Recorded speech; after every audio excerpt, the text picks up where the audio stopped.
Dua, telah melakukan serangkaian perbuatan yang patut diketahuinya dapat merongrong kekuasaan negara dan kewibawaan pemerintah yang syah, sehingga aparatur negara menyebarkan dan menimbulkan permusuhan, perpecahan, pertentangan, kekacauan termasuk kekacauan ekonomi, kegoncangan di antara kalangan penduduk dengan tujuan untuk merintangi usaha pemulihan keamanan dan ketertiban sebagai akibat G30S, mempertahankan potensi yang ada di belakang G30S dan mengurangi arti G30S sebagai perbuatan kontra revolusi. Menghukum tertuduh tersebut karena kejahatan itu dengan hukuman mati. Sobat sejarah, bayangkan sejenak jika G30 SPKI tidak pernah terjadi. Bagaimana jadinya Indonesia? Sebuah pertanyaan yang mengundang rasa penasaran dan membuka ruang untuk menyelami lautan imajinasi. Mari kita coba telusuri jejak sejarah alternatif ini. Jika G30 SPKI tidak pernah terjadi, kemungkinan besar Indonesia akan berada di jalur yang berbeda. Berikut beberapa kemungkinan yang bisa terjadi. Pengaruh PKI yang semakin besar. PKI sebagai partai politik terbesar ketiga di Indonesia saat itu diprediksikan akan semakin mendominasi politik nasional. Kekuatan PKI di parlemen dan pemerintahan akan meningkat dan pengaruhnya terhadap kebijakan negara akan semakin terasa. Ideologi komunis akan semakin marak di berbagai sektor kehidupan masyarakat seperti pendidikan, kebudayaan, dan media.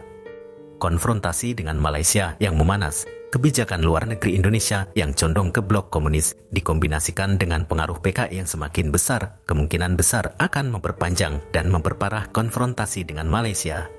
Konflik bersenjata di perbatasan kedua negara bisa semakin meluas dan melibatkan lebih banyak korban jiwa. Risiko terjadinya intervensi dari negara-negara besar seperti Uni Soviet dan Amerika Serikat dalam konflik ini juga akan meningkat. Stabilitas internal yang terancam, konflik ideologi antara komunis dan anti-komunis di Indonesia akan semakin tajam. Ketegangan dan perselisihan antar kelompok masyarakat akan meningkat dan potensi terjadinya kerusuhan dan pemberontakan di berbagai daerah akan semakin besar. Pemerintah akan menghadapi tantangan berat dalam menjaga stabilitas dan keamanan nasional. Dampak pada ekonomi, nasionalisasi aset asing dan sentralisasi ekonomi yang didorong oleh PKI bisa menghambat investasi dan pertumbuhan ekonomi. Birokrasi yang rumit dan kontrol pemerintah yang ketat terhadap sektor ekonomi bisa menghambat kreativitas dan inisiatif masyarakat. Kemiskinan dan ketimpangan sosial bisa semakin meningkat. Pembangunan di bidang lain, fokus pemerintah pada politik dan ideologi dikhawatirkan akan mengalihkan perhatian dari pembangunan infrastruktur, pendidikan, dan kesehatan.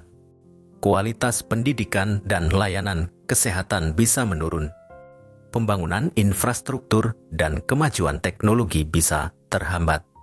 Kesimpulan, peristiwa G30 SPKI telah menjadi titik balik yang menentukan arah sejarah Indonesia.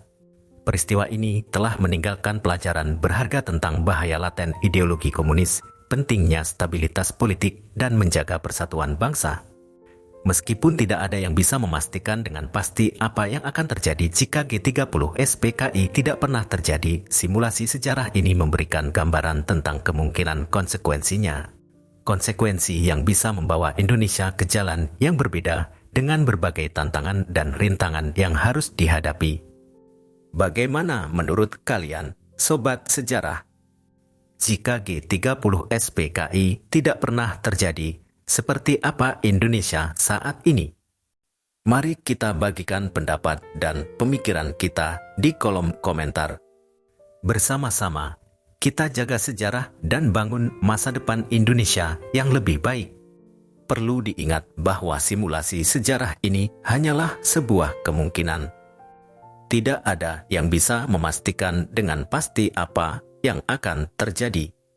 Penting untuk mempelajari sejarah secara objektif dan kritis dengan mempertimbangkan berbagai sudut pandang. Mari kita jadikan sejarah sebagai pelajaran untuk membangun masa depan Indonesia yang lebih baik.